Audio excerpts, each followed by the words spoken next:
I think that if it hadn't have happened for me, then I'd be doing what you guys are doing on YouTube, because this is totally up my street. When I've got my most bravado and I'm strutting and I'm, peacocking, is when I'm the most nervous and the most scared. There was tabloid newspapers were sending little green men, journalists dressed as little green men to wait outside of my house. And it was, Robbie Williams has gone mad and blah, blah, blah. And, I wasn't safe. There was a contract out on me to kill me. When I used to be on my bike, people used to try and run me over. I'd get bricks thrown at me, pint pots thrown at me.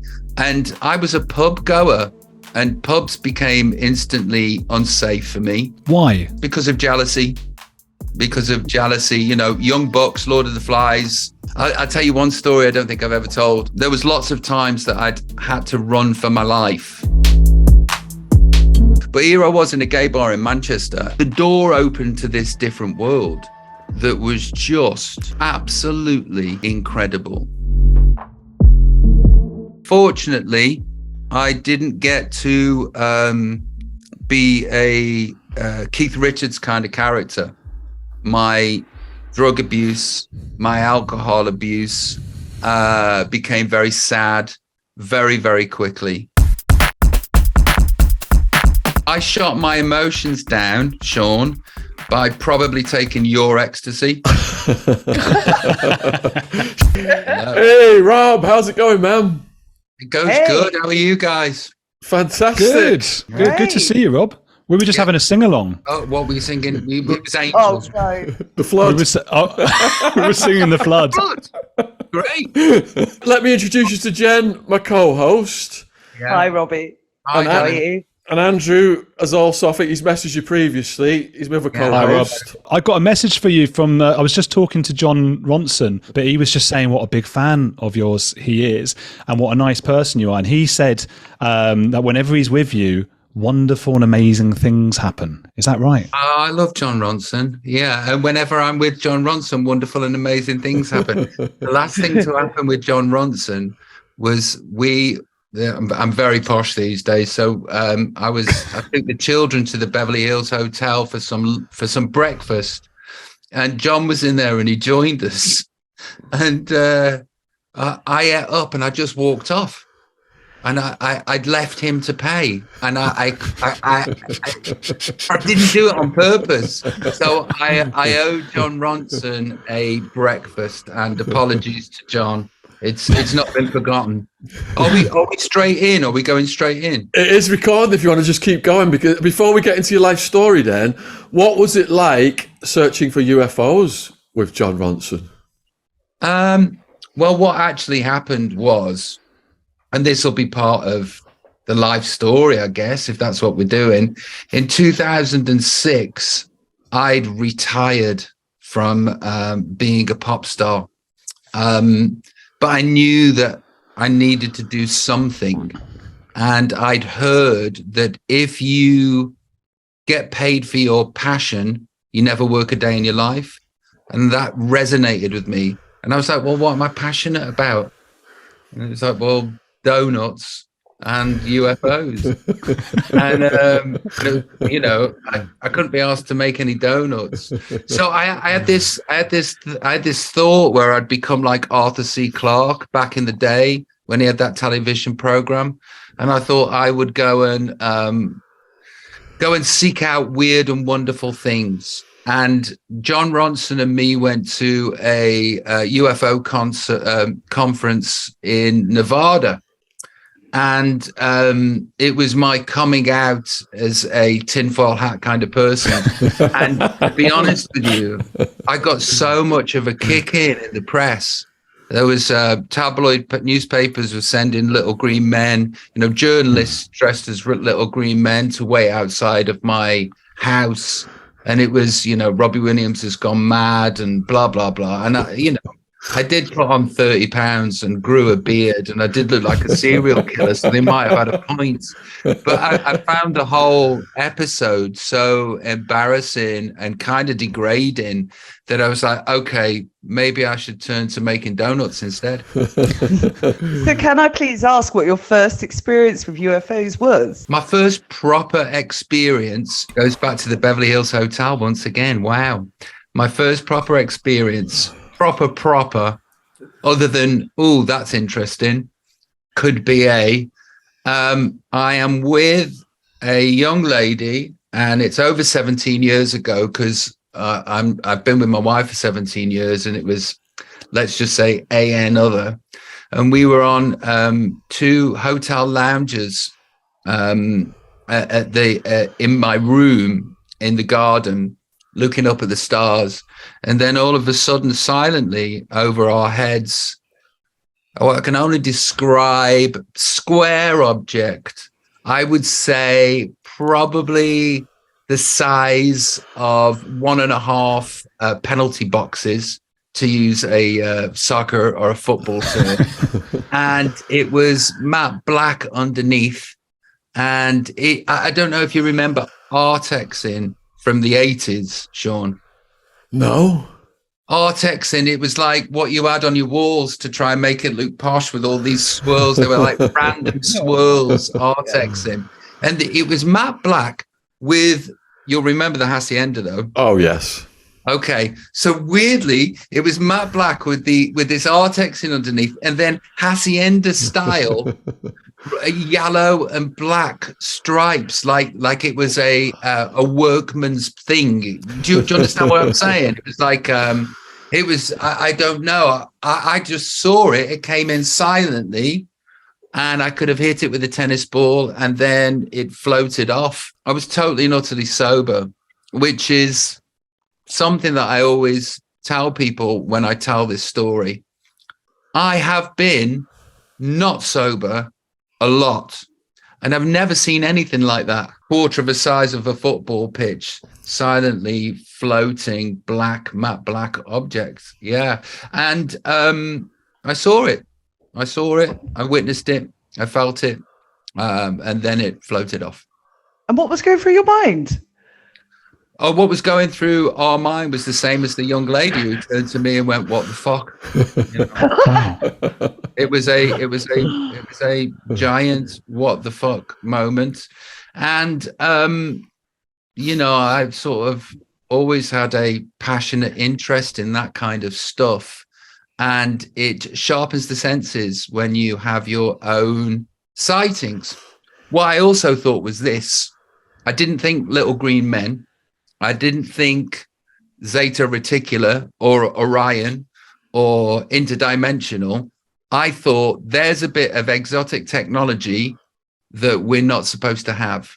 And I felt in my spidey senses that it was our government, you know, our governments, the American government or whichever government. So, yeah, I didn't jump to little green men straight away. It's weird when you get into UFOs. I kind of came into UFOs with all manner of possibilities being true. You know, Zeta Reticuli, Orion, interdimensional time travelers, the Anunnaki, all of these things. And then the more you read, the less you know. And then you realize you should just go with what it is you absolutely 100% know for sure. And I know for sure I saw that. And I know that exists. It's something that we talk about quite a lot on Sean's show as well. And we love talking about all of that. And we also, you know, I know you're a person who's interested in spirituality. And as a famous person, I was wondering, have you been approached by Scientology ever? I like the Dark Journalist. You have the Dark Journalist on. He was on. Yeah. Yeah. I really like him and the mystery schools and the Austrian. Sorry, it's been a very, very long day for me. Steiner and the mystery schools and Hilda F. Klimt. There was this painter, right, in Sweden, and she's become instantly my favorite artist, because she was just doing these portraits of, cafe society and landscapes in Sweden. And then in 1903, she started getting these downloads from aliens, and her art just completely changed. And if you go check it, Hilda F.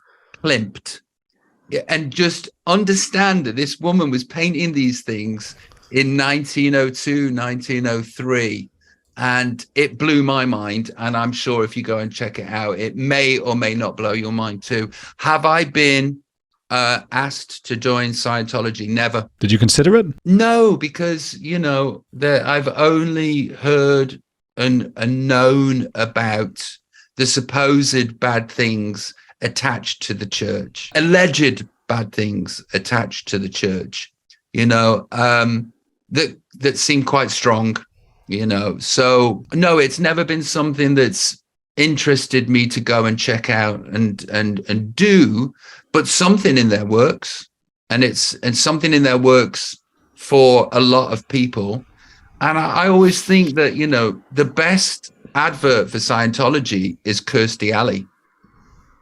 Because if you watch her do any interviews, she doesn't sound insane, because everybody else that's attached to it, God bless them, I love them, and I'm a huge fan of all of those people, but it's like there's always something slightly off.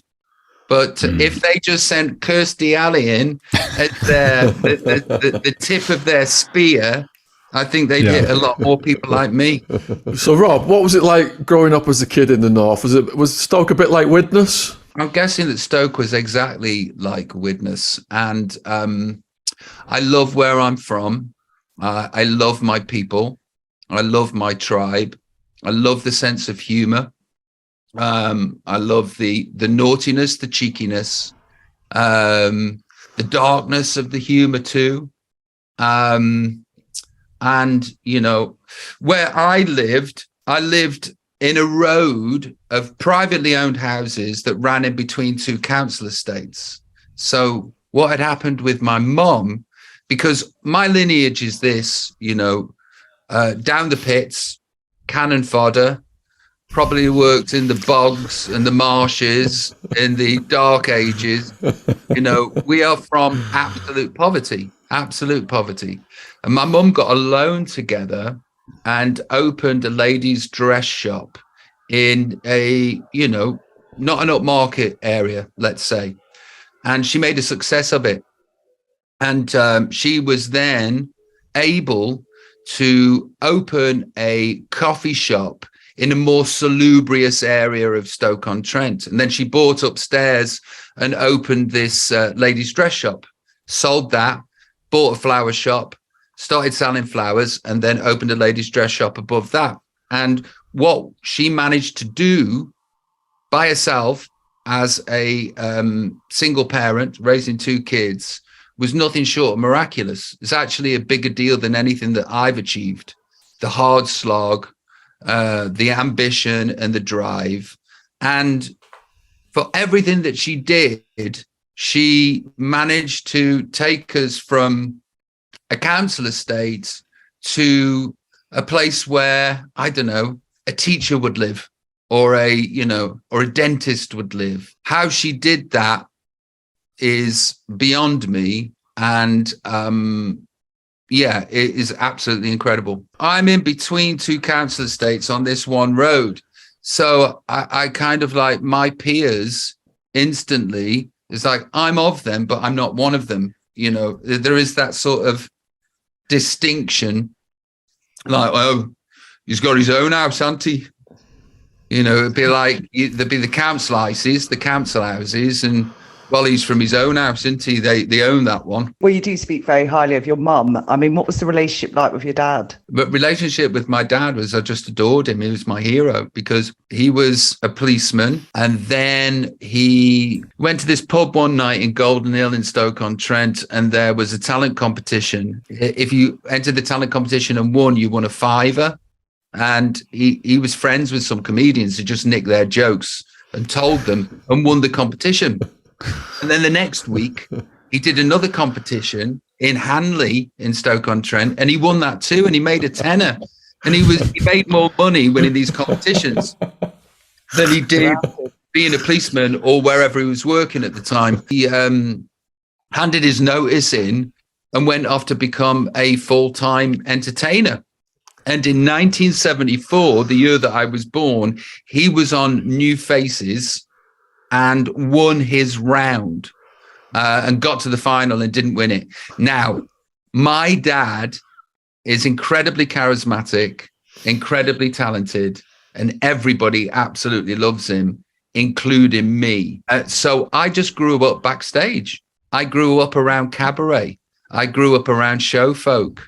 And, you know, if my dad hadn't have left the police force, I'd have probably been a policeman. Could you tell us the story of when you tried to buy your dad a house? But also I wanted to just ask, one of my favourite songs of yours is Knutsford City Limits. Is Knutsford a real place? Is Knutsford a real place? Yeah, I don't know. Was that where you're? I just know you're from Stoke. You don't know about Knutsford, Andrew. I don't know about Knutsford. That's why I'm asking the question. Okay, so Knutsford's really upmarket, actually. You know what? I sort of stretched an elastic band from Stoke-on-Trent to Mars with my career in general, but I also, with that song, stretched an elastic band from Knutsford to Mars because it was just a joke. Tina Turner had done a song called Nutbush City Limits. Right. It was like the worst pun ever that I strung into a whole song. But listen, I'm glad the song reached its destination. I loved it. Yeah, and what was that? I wanted to know that story about when you tried to get your dad a house. Oh, yeah. So my dad lived above a hairdresser's in Birch's Head in Stoke-on-Trent, and it was 50 quid a week, his house, his little flat. And it had those very, very steep stairs that like working class houses have. So like, you know, 2 up, 1 down, whatever it is, stairs like this. And he's getting on a bit. And went into his flat one day and I went, Dad, why don't you just go out in Stoke, buy any house you want to? And he turned to me and he went, why? And I went, well, you know, you could have a garden. Headache. I'm all right here. Perfectly fine. And, you know, so that's the beauty of my father. It was that I was offering him to go and buy any house that he wanted. And he was just happy in himself and happy with his lot. I think that I'm a combination of my mum and my dad. I've got my mum's ambition and drive, and I've got my dad's ability to entertain.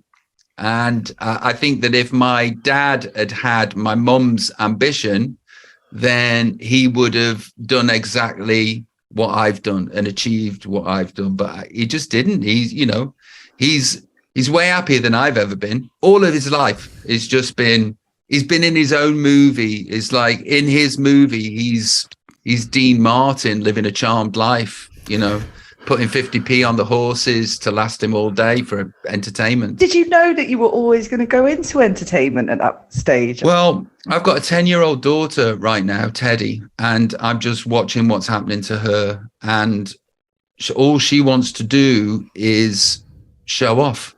You know, and I could probably put a positive spin on what it is that I do and what it is that she wants to do. I just always think that I'm doing, you know, interesting fannying about. But she's just fannying about just like a dad. And she always has, you know, from the moment that she could get somebody's attention, she wanted to be worthy of that attention and do something interesting for them. And I guess that's just how I was. The moment I could talk, I was singing. The moment I could walk, I was dancing. You know, it was what I was naturally inclined to do. And I was going to make a name of myself by hook or by crook. But whatever level that was going to be was in the lap of the gods. I couldn't have expected or even dreamt that I'd become me that's done this, you know. But, you know, to answer your question, I was always going to be in this sphere. I think that if it hadn't have happened for me, then I'd be doing what you guys are doing on YouTube, because this is totally up my street. Were you popular in school, Rob, or were you like me, getting beat up by the rugby players? No, I wasn't unpopular. I hit on a good year in a good school, and there wasn't. I'm sure you could ask other people. I'm going to say blanket statement. There was no bullying. But other than, the mean shit that you say when you're that age to each other, I wasn't unpopular. I wasn't academic at all. I've got ADHD. I've got dyslexia. I've got loads and loads of things. But those were the things that hampered me at school, and dyspraxia. And I left school with absolutely no qualifications at all. So if you ask any of my mates from school what they thought of me, they thought I was thick. Because in the 80s in Stoke-on-Trent, you didn't have dyslexia and you didn't have ADHD. So I just spent 5 years at school with a painted face, pretending that I was listening. And I think I did a really good job at fooling everybody, because I was quite good at acting. And also I did a good version of Butter Wouldn't Melt. So I got away with an awful lot of stuff too. I never got caught. Do you still have mates from back in those days? And does that become hard with fame? Yeah, instantly it does, because I auditioned for Take That when I was 15. I got in when I was 16. We became famous when I was just 17. And what happens is you get, especially with something like Take That, you get harnessed to a rocket ship that's going to Mars, and you're on the outside just holding on like this, and then you arrive in Mars and you go, how do I get back? Oh, you can't. Not only that, that tribe you were part of, you are now no longer part of that tribe. You exist as an other outside of that, especially when you are 17, because young bucks are gonna Lord of the Flies it. And it was like Lord of the Flies. I wasn't safe. There was a contract out on me to kill me. When I used to be on my bike, people used to try and run me over. I'd get bricks thrown at me, pint pots thrown at me. And I was a pub goer, and pubs became instantly unsafe for me. Why? Because of jealousy.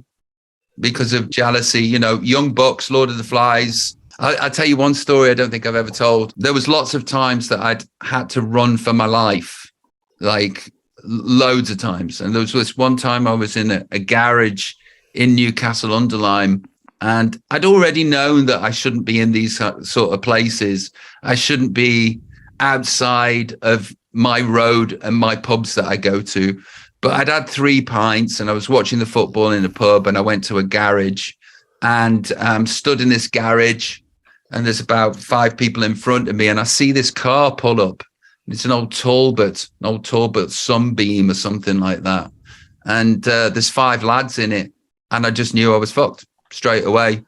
5 lads, and 2 of them got out, and I'm looking in the mirror behind the cashier, and I see one go to the other. It's Robbie, come on. So they go and get the other 3 lads out of the car.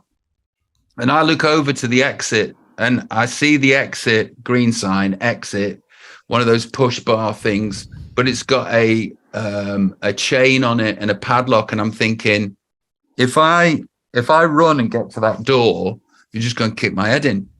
So I'd had 3 pints, and when you've had 3 pints, you do think you're 10 men. And I got to the counter and I said, I'll have a pack of Silk Cut, a pack of prawn cocktail crisps, a lighter, and some lighter fluid. And I turned around and I knocked the cap off the lighter fluid and lit the flame on the lighter, and just did that through all 5 of them, and then got outside and ran off. Wow. It's like the video from No Regrets. Yeah. But those sort of things happened. Those sort of things happened an awful lot. Wow. On a regular basis. What then would happen too is, outside my mum's house, there'd be anything from 20 to 50 girls. One day the police had to cordon off the road because there were so many girls outside the house, and they would jump over and rip grass up and steal wood off the fence and jump over the back and like nick the washing line, nick the washing off the washing line. And then every Thursday, a coach full of 50 would arrive from Germany, and they do like take that houses travel, and they'd like go to mine, and then 50 would jump out and then take photos and rip up daffodils and shit, and then get back on a tour bus and then go to Mark's house and do it there, and Howard's house and do it there. So, you know, there was the contract army to kill me. There was the no safety anywhere that I went. I felt vulnerable to attack at any moment I was outside of the house. Then when I was inside of the house, I was the man of the house, and I had to protect my mum and my sister. So I acquired a few things that I slept with that probably would have got me 5 years if they'd have found out that I had acquired those things that I was sleeping with. And then, so mum closed the curtains because, you know, there would just be girls doing that in the front window.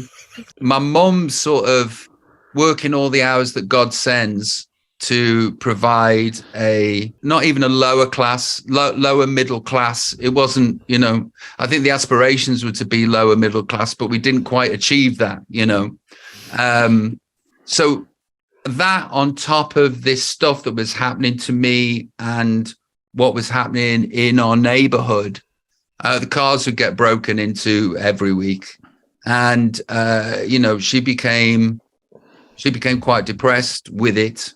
And then my life at work was spent with what I thought was going to happen with Take That was we were going to be this gang, and it was going to be like school, because school to me, I've never laughed so much as I did that when I was at school. You know, that was the best thing for me, was the socializing and the belly aches of laughter. And I thought that was what was going to be being in Take That. And then we were going to be in Take That. It's going to be the best gang, and we're going to be famous. That's amazing, right? So what actually happened was I joined Take That. Gary Barlow is already a musical genius, right? He's already making more money than his teachers at the age of 13 because he's working clubs every night. He wrote 1 million love songs when he was, I think he was 13 when he wrote 1 million love songs. Christ. 13 or 14. So Nigel Martin Smith, our manager, took him and then put us 4 Muppets around him. So Gaz instantly in his head is going, what are these 4 Muppets for? You know, so if I'm guessing what happened, he's already resentful that he has to take us along for the ride.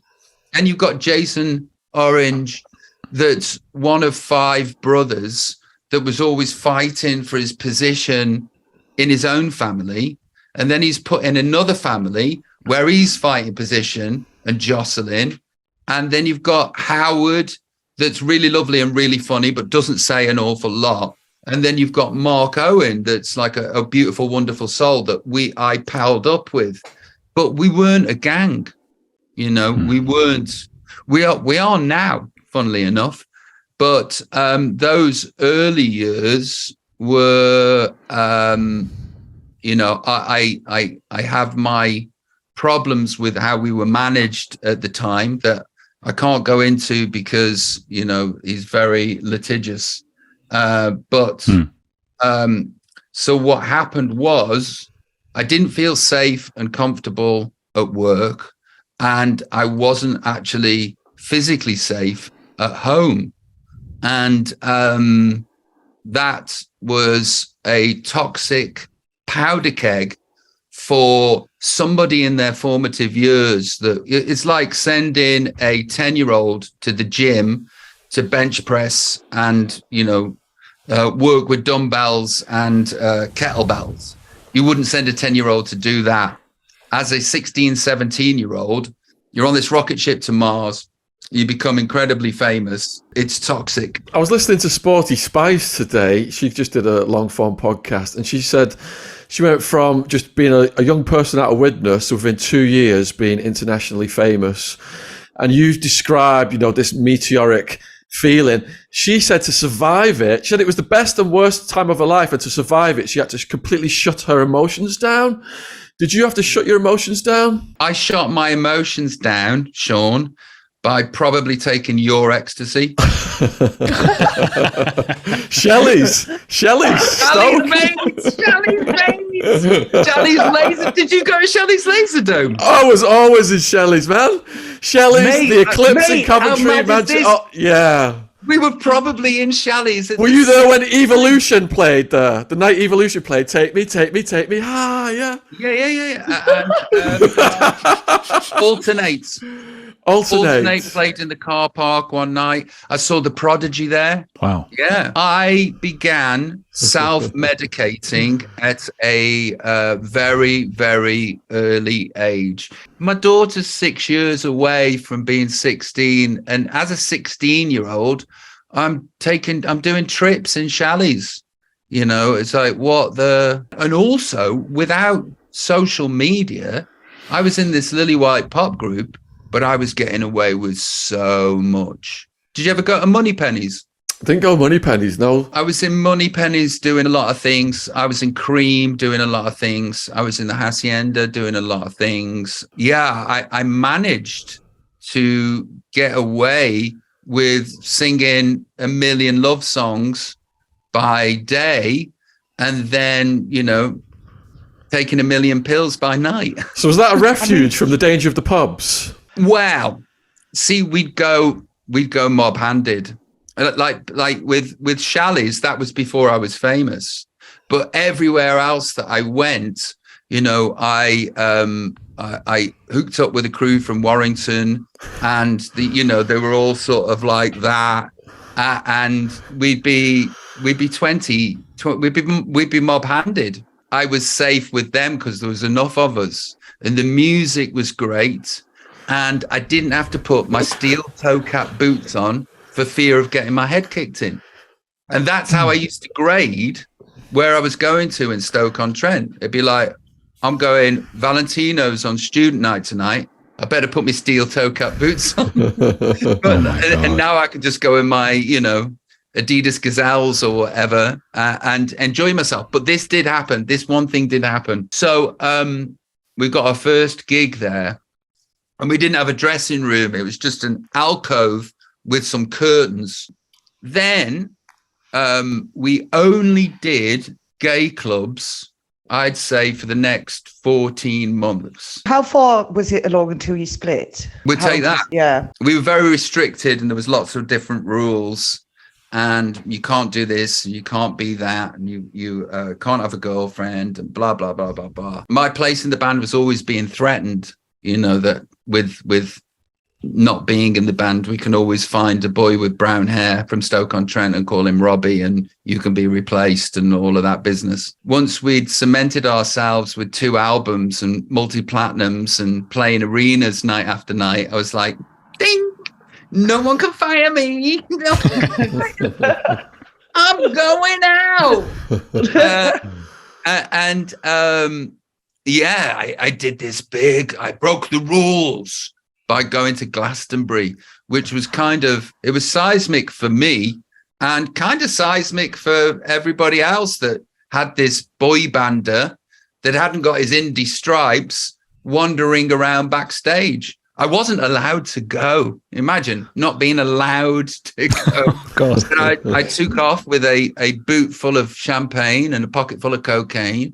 So would start my new life. After that, I think it became apparent that I couldn't be cajoled or restricted or play the game. And it wasn't long after that, I said I wanted to leave after this particular tour. The boys took that as an opportunity to say, we'd like you to leave now. What do you think? And I upped and left. So who was playing at Glastonbury? Oasis and Paul. M people. Did you look up to those guys at that time? Did you want to be more like the sort of a solo artist that you came to be, or indie? Yeah, I don't think that anybody really, when they're 16, 17, 18 or 19, musically aspires to the music that boy bands are making. There is a pretense that can be formed when you are that age that sort of goes, I'm not into that, I'm into this. But I was actually being paid to be into that. And everybody that I loved and liked and respected and wanted to be like played guitar music. And I was no different to any, I suppose, any boy that was buying the NME magazine or Melody Maker magazine or The Face or Select or whatever it was. I wanted to be like that. It felt like more fun and it felt real. I've double, triple back on that as I've got older, and my pretenses have fallen away, and I can love a New Kids on the Block song the same way as I can dig a Radiohead song, and so and so forth. I don't have those pretenses anymore. But yeah, I saw Oasis in a video. First time I really saw them was a track called Whatever. Free to do whatever Yeah. It was dangerous, and it was menacing, and it was cool, and it was laddie. And a big gig of mine when I was growing up, there was 3 gigs that I had on VHS. One of them was Public Enemy at Brixton, I think, or Shepherd's Bush Empire, I'm not sure what. Prince's Love Sexy Tour and the Happy Mondays at the GMEX. And there was, with the Happy Mondays, there was this sort of naughtiness that I so desperately wanted to be part of. It felt like my tribe and they felt like my people. And yeah, that's what I wanted to be. But there I was on Top of the Pops singing a million love songs later, and here I am. So yeah, you bet your life that when Common People came out, or Boys and Girls by Blur, or whatever by Oasis, that's what I wanted to do. That's who I wanted to be. So I tell the school kids that drugs start out fun at first, but it leads to dark and dangerous places. And for example, Russell Brand, I've read his books, and he went some really dangerous places, got arrested a few times. How about yourself, Rob? Did it take you to some dark and dangerous places? I got arrested in my mind. My mind went to hell, and my psychosis did. And it happened quite quickly. Unfortunately, the golden era of using for me dried up very, very quickly.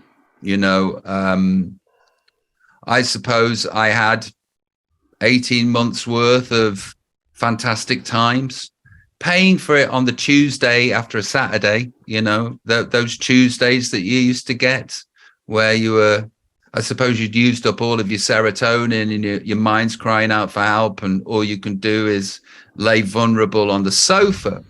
But I was yet to find my place properly in Hades, and that quickly came.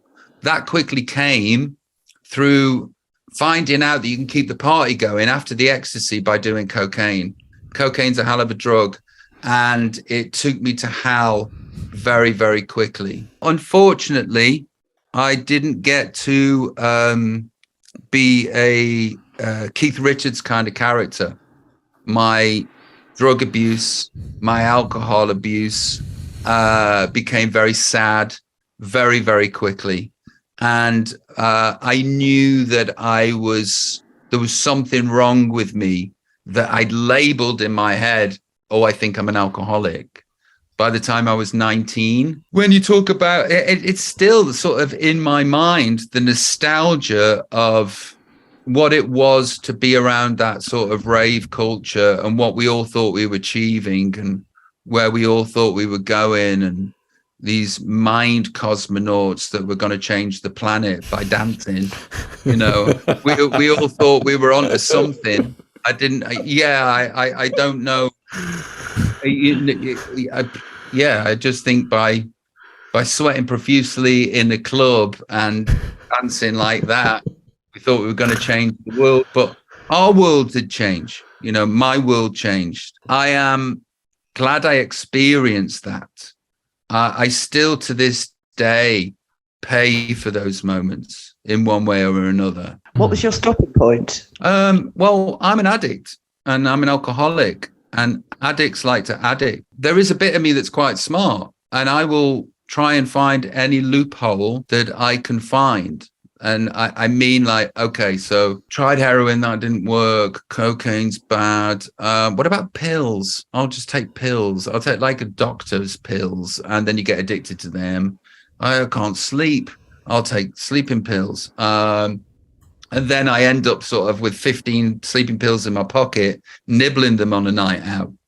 That's kind of what happens to me. And then you go, okay, I've tried all of these things. What about weed? Weed, I could still have my career and I wouldn't lose everything. I still turn up to everything. But then weed just gave me complete psychosis. And then you sort of like, you give NyQuil a go. You know, it's just like loophole after loophole after loophole after loophole, looking to be able to switch radio, rub off, numb it, and just have a holiday from your own mind without going to prison, without going to hell, without losing your family and losing your career. I've knocked out all of those loopholes. I haven't had a drink for 22 years. Thank you. I had a brief period where I was doing cocaine without drinking, which was absolutely friggin' horrible. That lasted for a few months. I'm pleased to say that I'm a sober guy. Something's always lurking around the corner though, and I still can't be trusted with pills. The wife has to put them behind lock and key, because what happens with me is I'll find that, you know, there'll be some sort of pills that are somewhere for a medical procedure or whatever, and they'll just be there, and they could be there for 18 months every single day. Vicodin, whatever. Every day, see them, go to bed. One day, for no reason, not being sad or not being happy or not feeling vulnerable, just whatever is in the air that day, all of those pills go. If you can channel this energy correctly, you can be an X-Man, you know. So I'm currently addicted to drawing, and I'm addicted to making these funny cartoons. So I think they're funny. And I've got like 600 of them, 700 of them. And then I turned my hand to doing art, and I had my first exhibition at Sotheby's. And I've written this TV show, this a dark comedy, come up with this idea for a talent show that's sort of never been seen before in a different way. Got these 3 drinks coming out. I've got a clothes company coming out. So this all comes from the addictive gene. The reason why, you know, I've had 15 of my own albums, 15 released albums, 3 online, 5 with Take That. There's 100 songs on my computer that nobody's ever heard. That's sort of like the vault. This is all the addictive nature. I can channel it that way. I can do great things with it. And it's just that, you know, I find that sitting with a Posca paint pen and drawing stuff turns this off. So, you know, that's not a bad loophole to have. And my wife allows me a lot of leeway. She allows me to spend 8 hours just doing that, you know, because she knows that I'm an addict. And if I'm doing that, I'm not doing the other. You like, for example, I start walking and I've got an iWatch, and I do 25,000 steps a day. 25,000 steps a day, because I get addicted to walking. I played, not at the moment, I played golf. I'd wake up, I'd go to the driving range, I'd hit 200 balls. Then I play 36 holes every day. And sugar's a bitch, because Yeah. Sugar's more difficult than booze, and sugar's more difficult than cocaine. And it's got me in the grips of its power. I suppose what I'm trying to say is, at the minute, I'm a very sober man that thinks and behaves addictively, but the way that I behave these days addictively isn't going to get me divorced, isn't going to make me lose my job. And in fact, I'm adding more to my life because of my predilection to wanting too much all of the time. For somebody with an addictive personality, can you try and help us understand what it might be to be out, let's say, at Nebworth in front of hundreds of thousands of people? I think it set a record at the time, to feel that rush. And is that addictive as well? I explain Nebworth. So I've always had charlatan syndrome. And to this day, I still have it, but it's not as overwhelming as it used to be.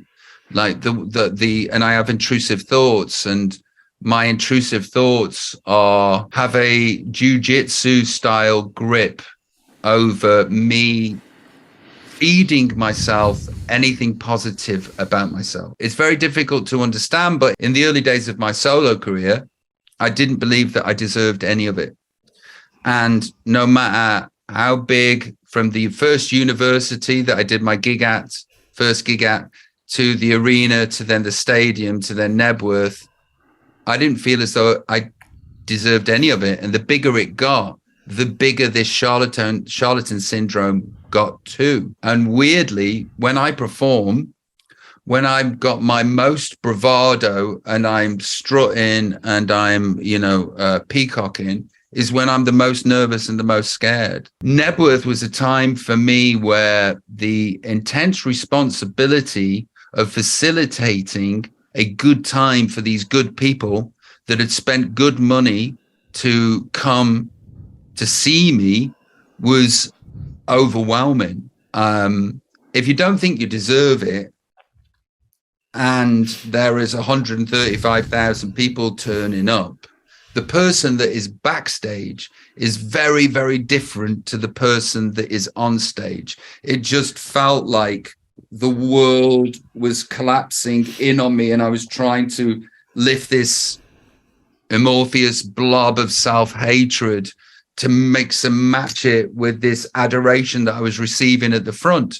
It was completely and utterly unhealthy and unsustainable. That's intrusive thoughts that are very powerful and very negative. Bit of an introvert then, as opposed to an extrovert. Yeah, I'm absolutely an introvert, and I want to isolate, and it takes me an awful lot. I'm better than I used to be. When I first started going out with my wife, all of her friends thought I didn't exist, because she'd be going and having meals with people in the evening, and it'd just be her. Because and then I'd sort of get a free pass. It's like, well, Robbie's that guy that doesn't come out. And what happened was, when the kids arrived, they kind of smoked me out the house. I had to go and join in with the world. And slowly, I've got better at it.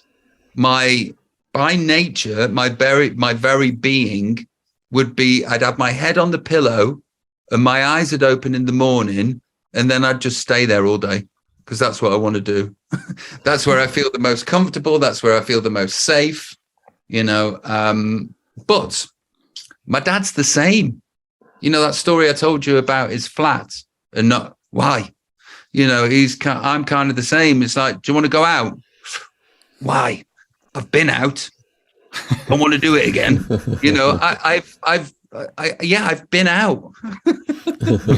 I've been out a lot. I've seen it. It's got nothing to offer me. And then when you sort of get sober, I realized that, I'm a massive introvert that was actually using cocaine as a tool to be able to socialize. All of that is taken away. And then I didn't know how to speak to people. I didn't know how to conversate. Yeah, I used to have a friend that was sort of like my talking head that I'd go everywhere with, and he'd do the talking for me, and I'd be just feeling uncomfortable in my skin behind him. But it is definitely socializing for me was at the beginning like going to the gym. And when you go to the gym first time and you lift those big weights and you get that pain down here, lactic acid build up, and socializing felt like lactic acid build up. And I think I'm not going to do that again. But then you have to do it. You have to keep doing it and keep doing it and keep doing it. And unfortunately, it takes way longer to become more natural than I would like it to be. Still to this day, socializing I find overwhelming and takes my energy instead of gives it to me. But I do it, and I am better at it. The fact that I'm doing this podcast with you and I can say all of these words out of my mouth means that something has changed for me. So, Rob, I tried heroin once. It was in America. A girlfriend had just dumped me. I was brokenhearted. She invited me over. She had some heroin. I thought if I did it with her, we were going to get back together, which never happened. But anyhow, she shot me up. I was floored right away. And for 2 days, I was just hallucinating, puking, scratching my balls. And it put me off ever wanting to do that for the rest of my life. You said earlier that you tried it and it didn't work for you. Did you experience something similar? I was in King's Cross and I was at somebody's flat, the great and good at the time. And the cocaine ran out, but the heroin hadn't. And it was as simple as that. It was as simple as, yeah, go on then, because heroin's bad, right? And what happened for me was I just was throwing up. I wasn't hallucinating. I wasn't scratching anything, but I was just throwing up, and it felt awful. It felt terrible. And I'd heard that doing heroin was like God giving you a cuddle. And like the people that I was with were like, what do you think? And I was like, it's like God giving me a cuddle. But it wasn't at all. It just felt disgusting and poisonous and vile. And I didn't run back to do it again. I wonder if we should get onto the music, because you've just released this brilliant re-record of all your greatest hits. I was just at this wedding the other day where the musicians went from table to table playing, people had to request hits, and they requested, all the big, ironic Alanis Morissette and things like that. And everyone was having a good time. And then someone requested Angels, and the place just went berserk. Like all the grandparents, the dads, the kids, everyone's getting up and singing along. It was mad. And how does Angels feel to you today, looking back? That song, how did that change things? And do you ever feel like it's your Creep, like Radiohead? Because I know they get tired of playing Creep, I think. I don't think they get tired of playing Creep. They just don't play it. I think they hate it. And it's not the same with me and Angels. I'm very, very grateful for it. Like I said, I've got 100 unreleased songs that I've written that are on my computer. I've written 15 albums that have been released, hundreds and hundreds and hundreds of songs I've written. I've had the chance to replicate the same thing that Angels has done every time I sit down and think up some words and think up a melody, and I never have.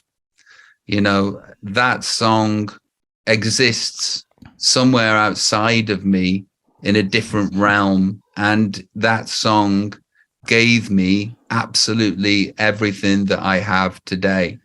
I'm never sick of singing it. I don't understand what it does to people. I just know that it does. And I don't have to understand it. It's the same in loads and loads of countries too. It exists somewhere outside of me. Never bored of singing it. And also it signifies that it's the end of my show too, because start with Let Me Entertain You, finish with Angels. So every time I'm singing Angels, I'm quite relieved that I facilitated what I need to facilitate, and I'm going home next. Would you say that's one of your favorite songs you've performed? As I'm getting older, I just like any ballads that work. So I don't have to do much work then. You know, you're doing Rock DJ and you're doing Let Me Entertain You and, you know, all of these sort of high octane, testosterone filled songs. And my body's just not up for it. So I'd much prefer just like, you know, a string quartet, an acoustic guitar, and sing She's the One, Angels and Feel.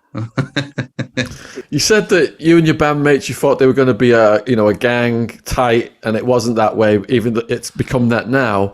Did you guys fall out at some point then, and what was that over? We never fell in. You know, we were of this thing that was happening to us, and there was a love there, but we were strangers. You know, we were strangers foisted into this happening. And, you know, I didn't like how we were treated when we were in the band. And it felt like there was only one person being managed, and that was Gary Barlow. It's like Gary Barlow and the Four Backing Dancers. And I had ambitions and hopes and dreams. You know, what happened within that setup was very much felt like we were second-class citizens. And that leads to resentment, and it leads to jealousy. And, you know, all of those things. And then when I left Take That, it was the 90s, and it was heady, and it was people attacking people in print, and it was the dumb thing, and it was interesting, you know. So I, fueled by cocaine and alcohol and resentment, I attacked them at every opportunity that I could. And testament to them, because of the people that they are, they never attacked me back. But I wanted that back and forth. It just never came. Gary Barlow's just a very nice man. You know, he's just a very nice man. Did you have any crazy beefs with other celebrities who did attack back? Oasis throughout the years. Yeah, that's, you know, I've offered to fight Liam Gallagher a couple of times. And like fist fight him. Yeah. Oh yeah. I wanted to do, I spoke to Barry Hearn. Which one's the son? A boxing promoter. And I wanted to properly, because I'd seen these YouTubers boxing. Eddie Hearn. Yeah. I'd seen these YouTubers boxing, and I thought I'd like to test myself and do that. But there's only one person that I wanted to fight, and that was Liam, but he wouldn't fight me. That being said, just to wrap up that, because I don't want that to start up all over again. Love Liam Gallagher.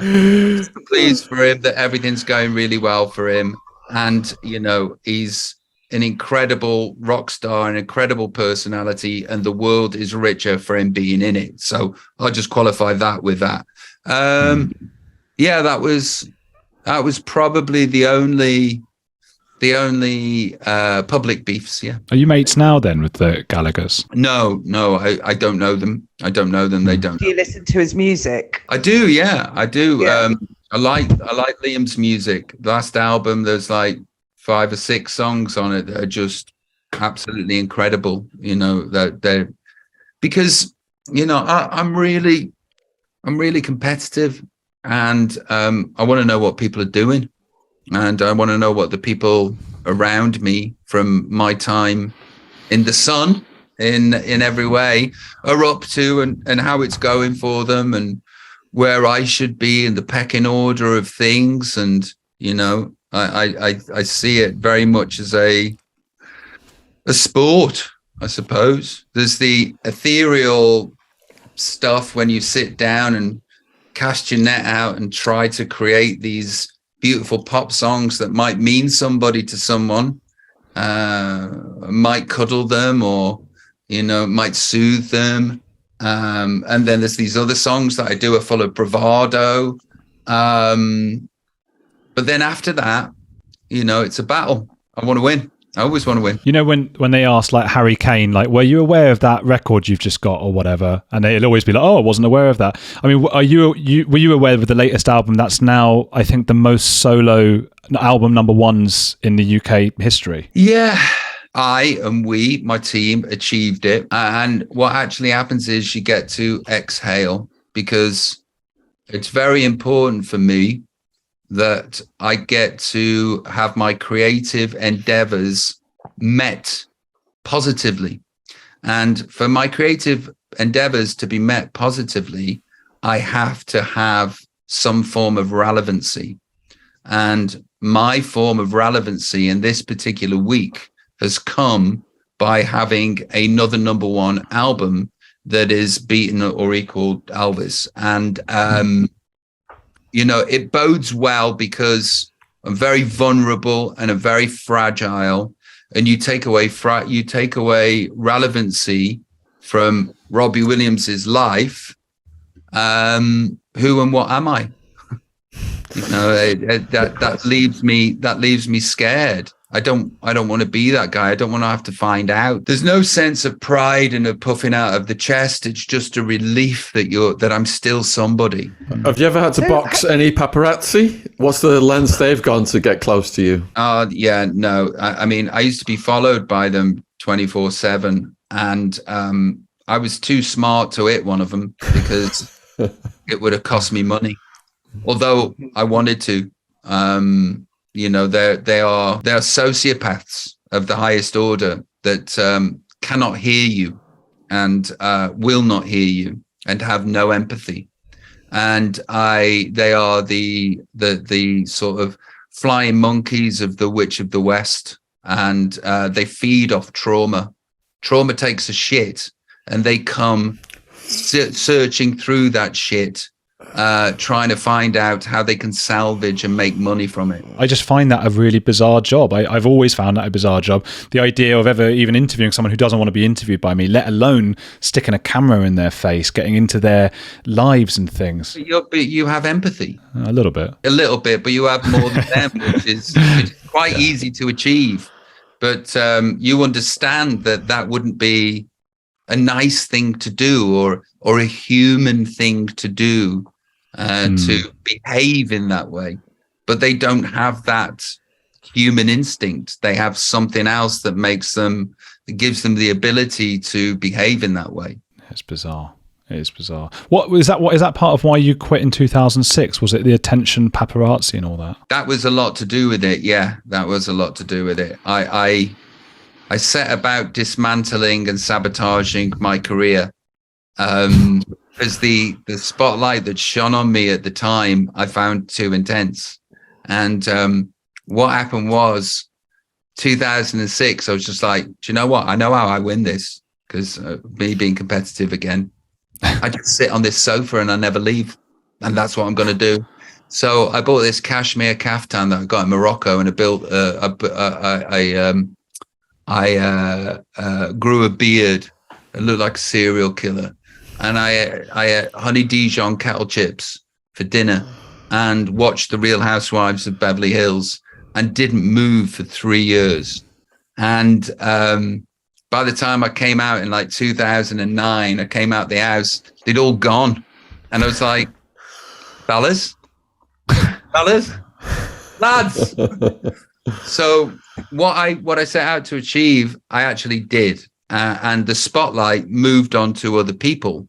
And there is a lot of me that is very grateful to have passed me for having done that. But then there's a lot of me too that's still full of ego and wanted to be the king of the world. So had you seen Sean's channel before you came on? Did you know much about it? Yeah. Rob's into conspiracies, aren't you? That's my jam. Look, you know, I've seen things that shouldn't exist. Therefore, everything's on the table.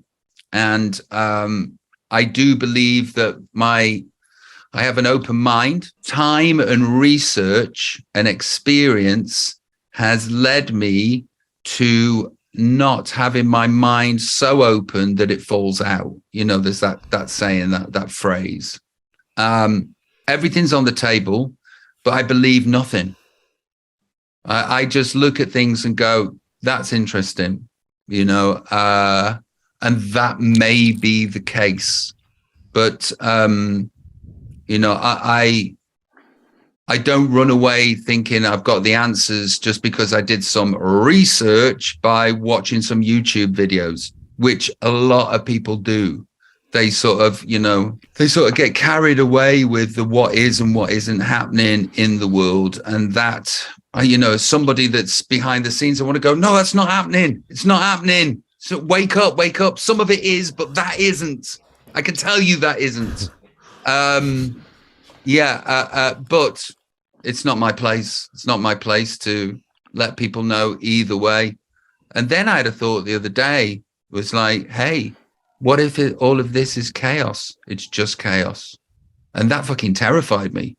That there's no conspiracies and it's just chaos. I'd rather have the conspiracies than I would have it just be chaos. Because if you sit with the fact that it is chaos for long enough, it's actually paralyzing. Have you met David Icke or read his books? I have met David Icke and I did read his books. And there used to be this bookstore in Los Angeles called the Bodhi Tree. And it was just the best store ever. It was like, when Harry Potter goes and gets his wand in that he walks through that alleyway and then he ends up in this menagerie of places that sell all sorts of potions and owls and stuff. It was like wandering into one of those stores. And I was sure that the secrets of the universe existed in one, if not 100 of these books. So I bought them all. And one of them was David Icke. And I found that all fascinating. And then, I always find it fascinating when I find out where his research for things comes from. It's like, oh, he's got that from there and he's got that from there. He's made that, the reptilian agenda and all of that business, whatever, that sits. If you take that out of the equation, there's some very interesting nuggets there that may or may not be happening. And like I said before, that doesn't necessarily mean that I believe in anything. I don't. I'm just a naive scholar that's trying to figure out whether there's magic or not. I think you've hit on something really interesting there, because I was just interviewing a skeptic called Michael Shermer the other day, and he said exactly what you just said before, which is one of the reasons so many of us like to believe in conspiracy theories is because the alternative, that there's no one in charge, nobody knows what they're doing, we're all just sort of bumping around, is terrifying. It would appear that we are closer to everybody just bumping around than this whole magic tapestry that people like me have found themselves learning about since the internet existed. I can point to it being bumbling idiots more than I can point to it being reptiles. Yeah. There's more evidence that it's bumbling idiots. Yeah, I think so. There's one thing I picked up on that you said a few years ago, which is that you'd love to be famous in the US so that Jennifer Aniston knows who you are. And I just wondered, does Jennifer Aniston know who you are? And is it not a relief for someone as famous as you and, all around the world to have somewhere where you can walk around and not be as mobbed? Yeah, I said that an awful long time ago. That was before the wife. What happened was, I was promoting an album in the States. I think it may have been my first or second album. And, you're dealing with somebody that's mentally ill. I had severe anxiety, severe depression. I couldn't find any joy in anything. And it would seem that the job that I'd chosen was quite toxic and was exasperating all of these ailments. And I got to the States and I was like in a radio station in Milwaukee or wherever it was. And I sort of had an epiphany. And I'm like, I've just sold 7 million albums. I've got several million in the bank. Why do I want more of this? It's just going to make things worse. And I stopped working in the States straight away and bought a house there. And I've never done any work in the States ever since. Huh. And I get to be Bruce Wayne in Beverly Hills, and I get to be Batman in the rest of the world. And it's saved me. It's it's given me the space to be able to be a human. And it's another one of those decisions made, though, where there is the grown-up that's driving the car that thanks me for doing that. And then there's the egomaniac in the back who's going, yeah, but, you know, if you'd have done that, then you could have had this, that, and the other, and you could be this, and, you know, Rocky would know who you are. What the fuck does any of that mean, though? You know? Do you think it was because your name's so close to Robin Williams? Do you think that's an issue?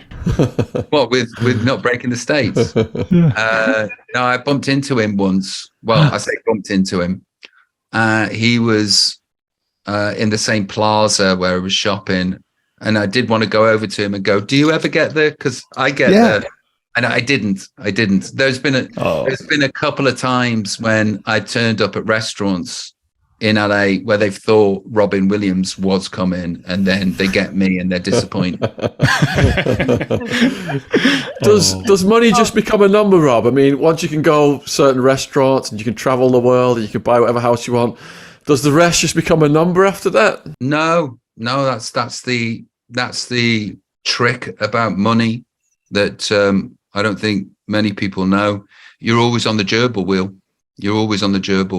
And the more money you get, the more you spend, and the bigger toys you have, and the more expansive your life becomes, and the more people that you employ. You know, you become terrified to give any of it up because it makes your life easier. What happens is you get a penchant and a taste for the finer things in life, and they're all ridiculously expensive. I've got friends that are billionaires, and on the quiet, I'll just go, "Do you ever have financial insecurity?" And they'll all go, to a man and a woman, yes, wow. I do. Every day, all day. That's the big secret. There's a big secret, because it doesn't matter who you are or how much you've got. You're always scared of losing it, or you're always scared of abusing it. And you're never sure where what is going and to who and how long this will last. If I get this thing and I go on that thing and I eat this thing and I wear this thing, and, you know, it's, I have financial insecurity, and, you know, it's a bizarre thing to express, but I do ask the people that are above me in a different stratosphere, and they have it too, you know. So that's the big secret. So does making it become an addiction? No, because I'm never thinking about the paycheck. I'm never thinking, you know, it becomes something that happens afterwards, and I go, oh, cool, that's amazing, great, I can facilitate our lifestyle. But it's all to do with not wanting to let me down, not wanting to let my audience down, no matter what it is that I do. You know, I'm there to facilitate a good time for them. I'm not there to be entertained. They're there to be entertained. And money is a secondary, but, you know, you have to have a purpose and you have to have a reason to go to work. And since I've seen my job and my life as work, everything makes sense.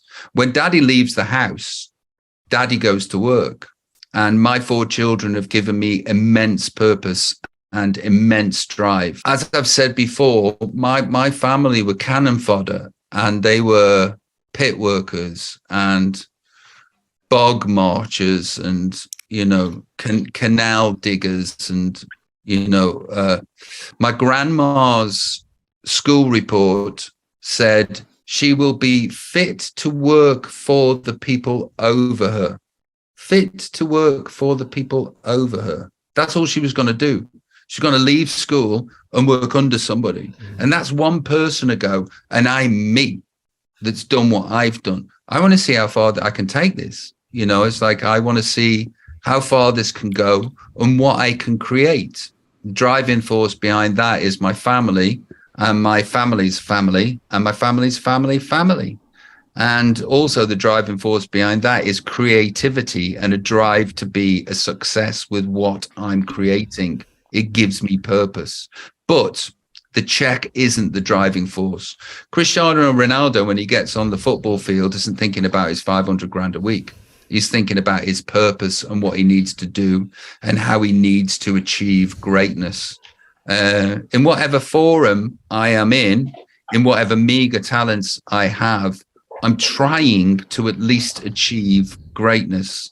And if money comes because of that, then great. How have you adapted the crazy life into your family life? Because you are quite the family man these days. I think it's only crazy when I go to work, you know, and my life consists of doing nothing for several months and then everything for a short period of time and then nothing again for several months.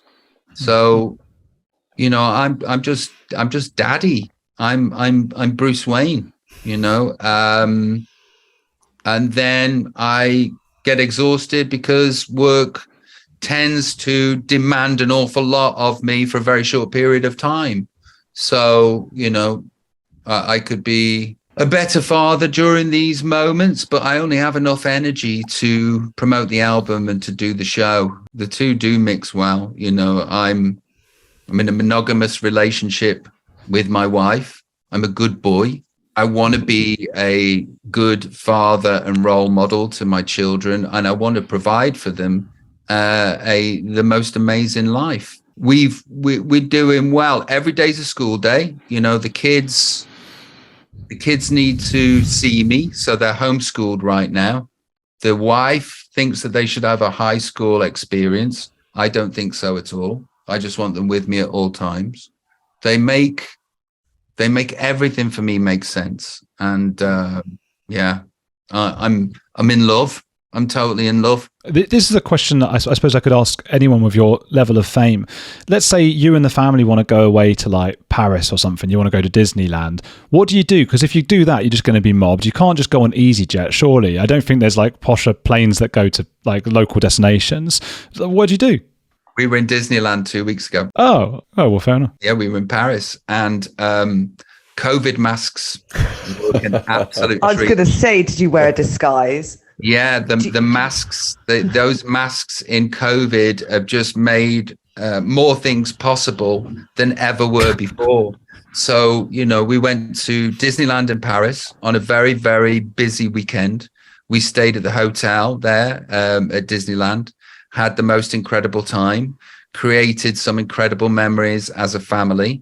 And I had my cap on and I had my sunglasses on and I had a COVID mask. And, you know, out of 8,000 people that were there, maybe 2 people recognized who I was. Wow. Did you fly EasyJet or Ryanair or something? We were actually already in Paris. So we'd been there for quite some time. The wife thinks she's French and she absolutely adores Paris. So we spend a lot of time there. Hope you're enjoying the podcast. Here's a word from our sponsor, Harry's. Having such a scratchy face, I'm always delighted to get a new Harry's set. There's a foaming gel, hydrating night lotion, and the razor with the weighted handle really gets the job done. The trimmer blade makes it so easy to get into those tricky places to reach. The shave gel offers effective lubrication and just comes off like butter. It's such a smooth shave. It shaves fast, efficiently, no discomfort, and it is so smooth by the end. The hydrating night lotion is light and non-greasy.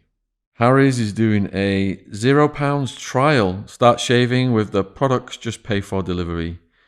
Save every time. Save on all your shaving products without sacrificing quality. You're in control. You can modify or cancel your plan from the account page. Make sure to support our podcast and start your own skincare journey by redeeming a free Harry's trial set. All you cover is £3.95 for delivery. Just head to harrys.com/Sean, SHAUN, and have your trial set delivered to your door. That's harrys.com/Sean, SHAUN. Thank you for supporting our sponsor. What do your parents make of your meteoric rise? And did their lives change as well as the money came in? I think it's very complicated for them. Complicated and wonderful and weird, because on a very basic level, my mum, whose job it is to nurture, was dealing with an alcoholic son. and an addict son. So, you know, whether that person is famous or not, that's all that they're dealing with. And that was her and my story from 17 until 26, 25. My dad wears it very, very well. You know, he loves it, and he's incredibly proud of me. He's also been on tour with me and done every single show with me for the last 15 years. Wow. Comes on and sings with me. But unfortunately, he's got Parkinson's now, and he's nearly homebound, so he can't come do that anymore. Yeah, I think that my dad loves it, and my mum's found it difficult to deal with. And there was that. I mean, I think it was misunderstood when you said "I'm rich beyond my wildest dreams." It became this big famous thing, but I gather that was a joke that was misunderstood, right?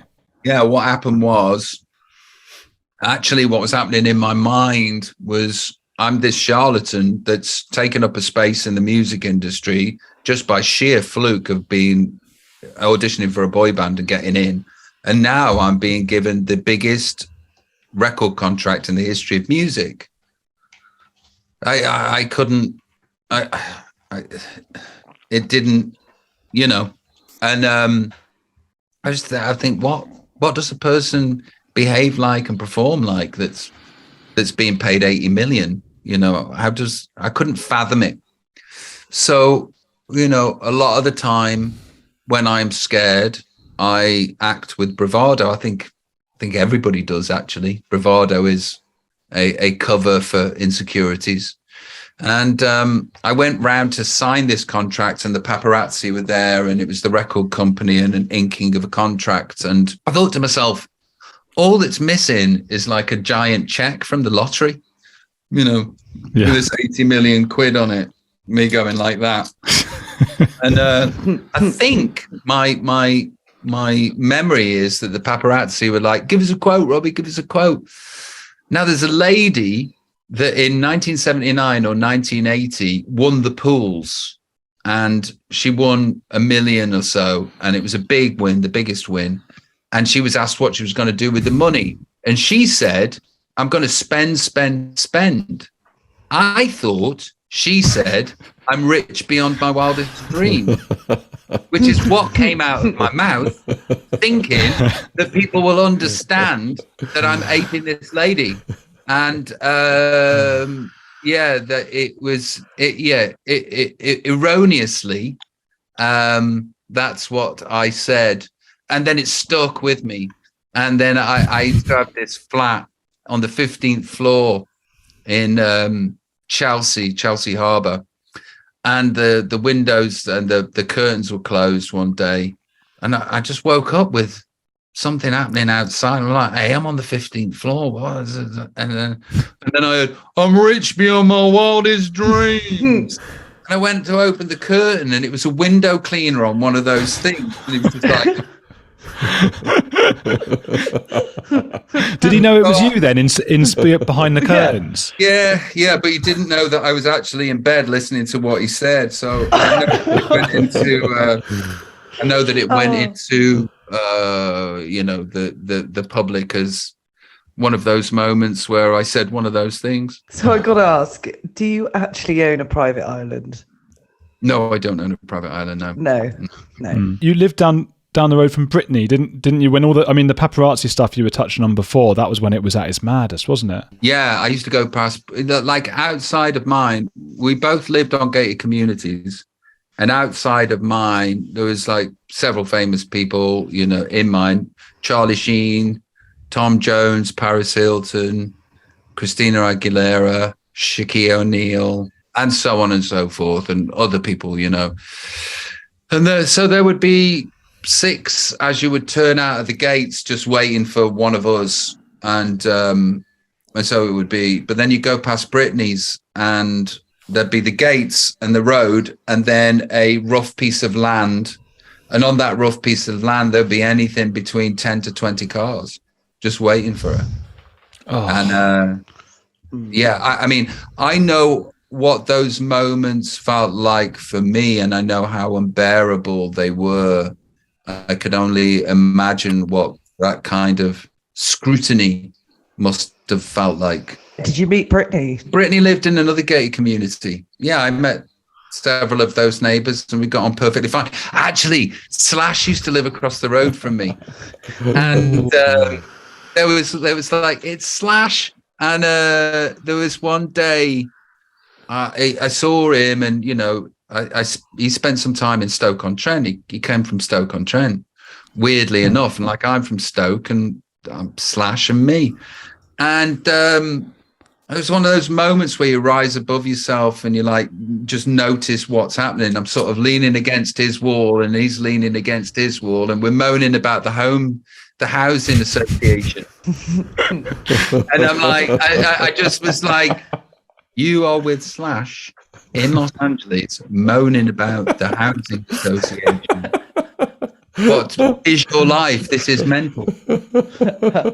I heard you speaking recently about having lots of people working in your house and how strange that is to wake up and like, you know, it's not your family, they're people working there. Yeah, we had a rather large house in Beverly Hills. And yeah, because you make a bit of money and then you wonder what you do with it. And then you can give it to these people that are supposed to grow your money for you. And then after a while you go, I don't trust these people. I don't think they're bothered. What should we do? And then you think, well, I'll put it in bricks and mortar, because if you put it in bricks and mortar, if the arse falls out of the world, at least you'll have walls to live in. So I bought this massive place in Beverly Hills. And what I didn't understand in my naivety was what it takes to run something like that. And what it does take to run something like that. It's like having a mega yacht, but on land. And, you know, I won't go, but I'd come down and I'd look through the kitchen window and there'd be 11 cars in the car park and none of them would be ours. And they'd be everybody that works at the house. And I never had the opportunity to completely relax into my newfound surroundings, because ultimately I'm from Stoke-on-Trent and I know that 11 cars in the car park that work at your house isn't right. And because every one of those cars is costing you money. So you living in this house is costing you money. And yeah, we solved that. Do you go back to Stoke-on-Trent? Have you ever, for example, done a talk at your high school or done a high school reunion, anything like that? I was there yesterday. I was I was at Port Vale and I was doing an interview for Apple Music yesterday. And I've started going back to Port Vale because the chairperson is a wonderful lady. She's absolute magic. Her name's Carol. And I think that my football club has got the best chairperson, man or woman, that could be available. And she's just intoxicating as a person. You just want to be around her because she emanates positivity and safety and kindness, and she's doing an awful lot for charity. So I'm back in the fold. I'm at Port Vale when I can get to Port Vale, and I'm in Stoke when I can be in Stoke. Would you ever buy one of the clubs like Ryan Reynolds bought Wrexham, didn't he? I can't afford a football club. You know, it's like if it was my only thing, I could afford a football club, but it's not my only thing. You know, the outgoings, it's a hefty hobby to have. And I wonder what's in it for them. You know, what's, you know, so is there 10 million from Amazon or Netflix for the documentary? What is it that, you know, because, you know, they're very, very busy people and they live in another side of the world and they have families of their own. Why are they getting on a plane and coming to Wales? I'm not knocking it because I think it's beautiful and I think it's wonderful. And, you know, I have total admiration for both of those two people. And Ryan Reynolds, I absolutely love. You know, it's like I've got a massive talent crush on him. But if I can figure out why they're doing it, then maybe I'll do it too. Well, that's what I wanted to talk about, your upcoming deal with Netflix on your docuseries. Are we able to talk about that? Yeah. I don't know what it is yet. I know it's a 4-hour documentary. It's four episodes. I had a meeting with the director last week, and we passionately want to break form with whatever's happened with other documentaries, because, you know, I'm not interested or excited about archive footage and a talking head interview, because, you know, it's boring and it's been done to death. I'd like the form to be different. And I don't think you can have a 4-hour documentary about me and just have it be archive footage and chatting. I think that would bore people.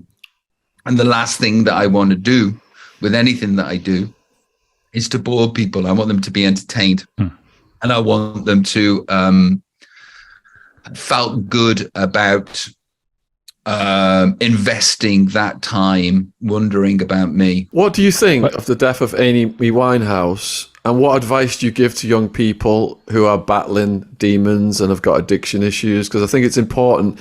You know, your story is so inspirational. You've gone through the hellfire and you've become hugely successful. What are the tools you could pass down to young people who are suffering in this day and age? Well, I'm at the other side of the tunnel. I can go back into that tunnel whenever I so choose. You know, you're never fully recovered or safe. But I can tell people there is peace, and there is a safety, and there is a modicum of trust that you can have in yourself. And there is a reason to live and persevere. Unfortunately, when you are dealing with addictions, and when you are dealing with the mental illnesses attached to them, like depression and anxiety and whatever, it takes an awful long time to come out the other end. But you didn't get there in a day. You know, I was told this, that, you know, what happens is one day a brick appears, and then next day 2 bricks appears, and so on and so forth. Before you know it, you're under this massive castle or incredibly huge wall that you've built for yourself, and it's impossible to get out, especially in a day. That's just not possible. I would just say simply, there is a reason to live, and there is a reason to live sober, and there is so much to do and so much to be achieved. And, you know, you have so much less to worry about when you're out of your addiction and being a functioning, I wouldn't say fully functioning, human being. I would suggest that you take the help that is given to you. You listen to the people that love you. I see some people out and about that, you know, won't be helped, and that's tragic. I, for one, didn't want to be in any pain anymore. I wanted to be out of that pain, and I wanted to learn and understand why I was doing this to myself and how it could end. I didn't know the journey was going to be so laborious and trudging through bleak soup and all of that stuff. But, you know, life is fucking good. And I do find joy in things. And I do get excited. And I do have purpose. And you all can achieve that. You know, it's like, I know that I live in rarefied conditions where a lot is afforded to me that isn't afforded to a lot of folks, but it doesn't matter. You know, I've seen people in and around the rooms that help people to get well, that are existing above and beyond their wildest dreams and getting to achieve things that they never thought would be possible. It is possible to be well. It is possible to love and be loved. And it is possible to be looking forward to things and knowing that you'll turn up for them and be the best version of yourself that you can be. It genuinely is a beautiful thing, but it takes fucking time, and Jesus Christ, it takes so long. with some people it doesn't though, and you might be that person, whoever it is that I'm talking to down this YouTube channel. Speaking of what you're talking about now, aptly titled Better Man biopic, how involved are you in that? I'm very involved. Michael Gracie, that helmed The Greatest Showman, it was a huge movie, massive success, is a mate of mine, and asked me if he could do a biopic about me. And yeah, of course you can, Michael Gracie. Yeah, and I sat down and I told him my stories, and I told him my stories for 12 hours. So the whole script is in my words and is my voice. But down to who is cast in whatever roles, it's my music. It's my music. It's my words. John O'Davies is you. Yeah, John O'Davies is me, doing a great job as me. I can't wait to see that. Yeah, I've seen some of the rushes, and there's quite a big idea for the film. Once again, it breaks with type, and it's not your usual. It's got every opportunity to be a success, and for somebody that doesn't like anything they've ever done, it takes a lot for me to say that. So does it not scare you bringing your children into the public eye? They're in the public eye whether they want to be or not. Does it not scare you? Yeah, absolutely terrifies me. From 16, the press are allowed to do whatever they want with them.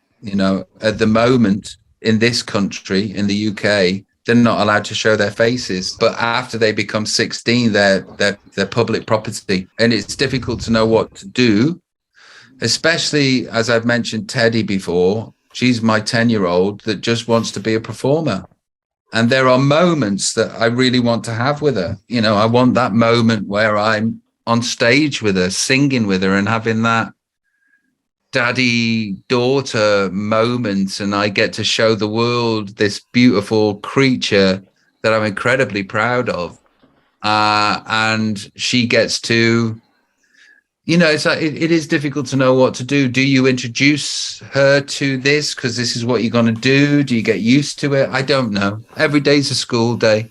At the minute, their privacy is ensured, at least in the UK. But then they become other. That being said, I love their mom, and their home life is incredible and loving and safe. And if I could choose to be anyone, I'd choose to be any one of my children. They have the best life. But yeah, it is a conundrum. Obviously, I never want them to have the internet. I never want them to be able to read any comments about themselves. I know what damage that does. I know what online trolling has done to me and my psyche. And it pains me to think that they would ever inhabit anything that feels like that. What about their classmates? Do they get treated differently at school? No, because they're in posh school. It's like, but even there's a hierarchy, though, isn't there? Dude, yeah. We're the poorest at school. It's not like it's not Witness or Stoke-on-Trent. Honestly, we're the poor relations. Believe me. Are there other sort of celebrity parents? Are you at parents' evening and there's like, here's, I can't think of an English celebrity right now, but you know what I mean. No, well, at the moment they're homeschooled, but they do have a school that they go to when they're in Los Angeles, and there are different places where they can find being social and having a semi-school life. But whenever they're there, it's like, P. Diddy's the dad of the one above, and it's all that stuff. It's like financially, I pale into insignificance when it comes to these big hitters that have got the kids at the schools that my kids frequent. When you were living in LA, did you was it natural to sort of group together with other Brits out there? Did you know David Beckham? Did you cross over with him? My house is basically the Isle of Wight in the middle of Beverly Hills.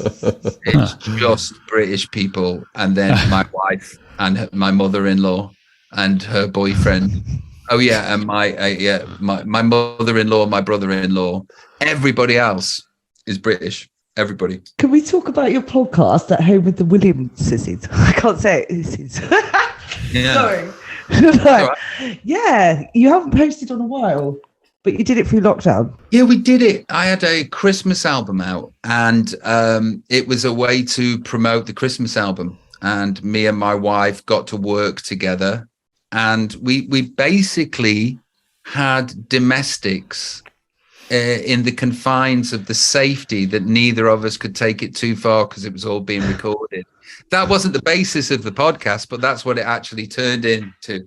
Remember when you did that and I didn't like it? Remember when you did that and I hated it? Yeah, I remember it.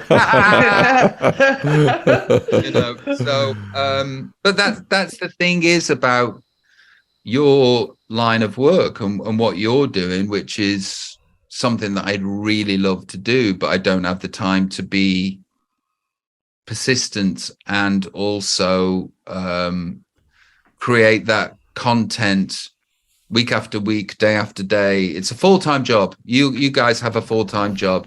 I also have a full-time job.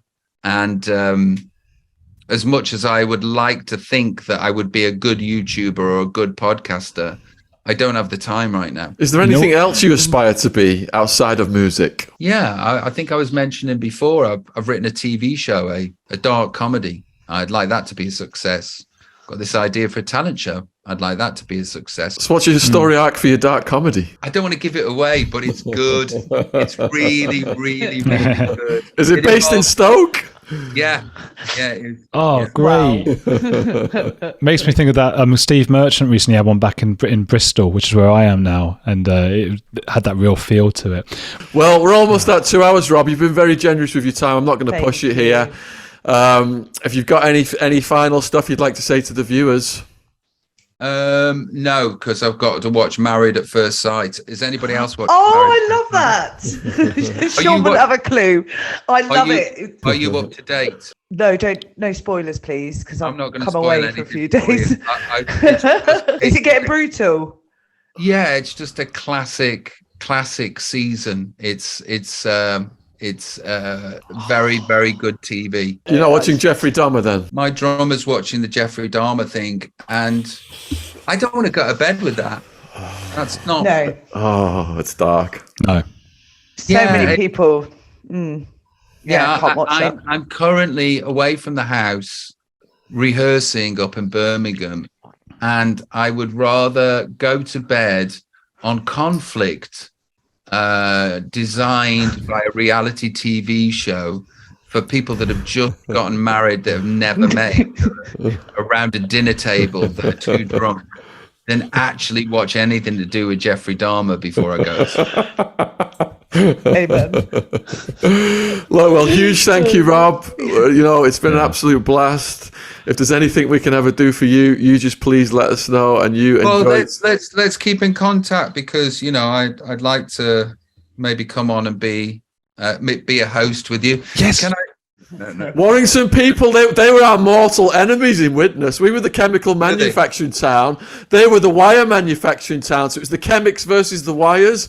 And at the rugby league matches, there'd be standing Braveheart-style battles, and the police had set the dogs on us and everything. Yeah. Well, I was with all the rugby lads from Warrington, the ones that used to go and watch the rugby. That's why I was safe at the nightclubs. Yeah. Was it Mr. Smith's too there? Yeah, the Hitman and Her came out of Mr. Smith's, and there was Legends as well. It was a rave club out of Warrington. Did you ever get to that one? No, I didn't. Did you ever go to Quadrant Park? Oh, Quadrant Park was like my mecca after. It was the State earlier on in Liverpool. They shut that down. Everyone started to go to Quadrant Park, and I had some good nights in the quad. Yeah, and you went to Cream, right? No, because I went to America in '91. Oh, whereabouts in America did you go to? I was in Phoenix, Arizona for about 16, 17 years. Oh, right. You went straight to Phoenix. I know your story, obviously, but I couldn't remember where you went to. Phoenix. Did you gig in Phoenix? No. I probably, but I can't remember. It was 25 years ago. Beautiful place, Grand Canyon. You could see all the stars and everything. Oh, I've rehabbed in Arizona, so I'm. In Tucson. Yeah. My girlfriend, who got me to shoot up heroin with her, she ended up in that exact same rehab. Cottonwood or whatever it is. And she told me about it, and I bought shares in it when they went up 500%. Yeah, that's another story. Rehabs and profitable rehabs. Next Health, I think, was the company that owned it. Right. So, Jen, did you get broken into or something the other day? I did, yes. Somebody broke my bedroom window. Very scary. early in the morning. Yes, yeah. It's pretty. That's why I'm currently away at the moment. I'm not at my home. So I'm away to stay with friends. Is that something to do with something that you've said, or is that just a random thing? No, we think it's, yes. I don't think it's anything to do with the YouTube world. That's good. Yeah. What's your story, Jen? What's my story? Yeah. What would you like to know? How did you end up doing this? Coming on the podcast with Sean. It started off with me getting to wear one of my hoodies because I've got a organic cotton clothing company business. And then we became really good friends. And then it was August last year, he came and asked me, and I was up for the challenge. So you've never done anything like this before? No, and I've got my lucky knickers on tonight, what I wore on my first interview.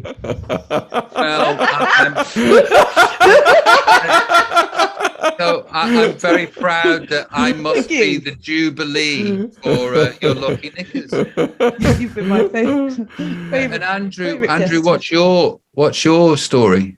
So I sort of grew up idolizing Louis Theroux. So I started making documentaries for the BBC and HBO where I'd be on screen, and my sort of big hitter was one about exorcism in Argentina. It's on YouTube or iPlayer. I think I've seen it. So what did you make of the whole exorcism?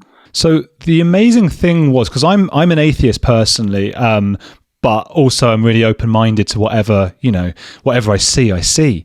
And the people who got exorcised, there were 3 different women that we exorcised, and they all got much better because they had things like schizophrenia, bulimia, various mental health, intrusive thoughts like you were speaking about before. That was a big one. So these are all things, that we think of as psychological, but they thought of as demons inside them, and this priest was exorcising. So they got better, but I went back to Buenos Aires a year later and they were sort of back to the beginning again, which to me implies it was a bit of a placebo suggestion thing. Also, the exorcist was really abusive, and he sort of locked me in this room at the end and started screaming at me, and I thought he was going to kill me. Why did he do that? Because I was asking questions about his relations with one of the women, because he was getting very close with her, and she was like 18 and he was like 60 odd, and he wasn't supposed to be like kissing her, and he was living upstairs with her. So I was asking a few questions, and a few of the clergy were a bit jealous, and they were like whispering things to me like, well, he's a bit close with her, that kind of thing. And I got a bit stupid because I didn't think about, even though they're bitching to me, I didn't think about how they were going to then tell him what I said. So there was this moment when he had this big mass. He's quite a famous guy out there. He had tens of thousands of people. It's the middle of nowhere in Buenos Aires at midnight. And we go in, me and my director, it's just me and my mate David, basically. We go in expecting to film the big mass full of exorcisms. And then suddenly someone says, oh, Andrew, can you just come backstage? So there's like people like frothing at the mouth in this mass. They're all like falling over each other. He's got the music from The Exorcist, tubular bells playing in the mass, in the church, in the nave.